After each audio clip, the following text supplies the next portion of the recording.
Welcome to the Tech Egg. Don't get scrambled. Enjoy the video.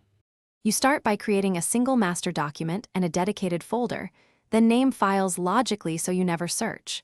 Once done, enable offline mode and invite collaborators with precise roles to avoid confusion. Make sure to configure styles for headings, body text, and captions so formatting is consistent. Set page size and margins to match your target print or ebook. Then write. Begin with a rough chapter or scene. This prioritizes momentum over perfection and gets words on the page immediately. Now focus on building the central workflow. Break your book into headings and utilize the outline pane to jump between sections quickly.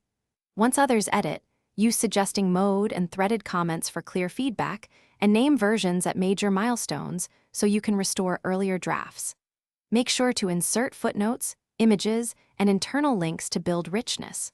Also employ add-ons for citation formatting and grammar checks. These tools save time and enforce consistency, so you can refine content rather than chase formatting issues. Finish by performing a focused polishing pass. Use spelling and grammar, then read the manuscript aloud to catch pacing and clarity.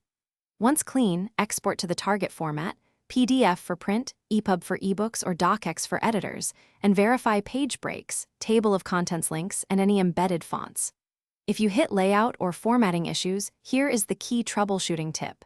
Revert to the nearest named version, isolate the element causing trouble, fix or remove it, and reapply the defined styles so everything normalizes across the document. Thanks for watching. Consider subscribing if I helped unscramble your problems.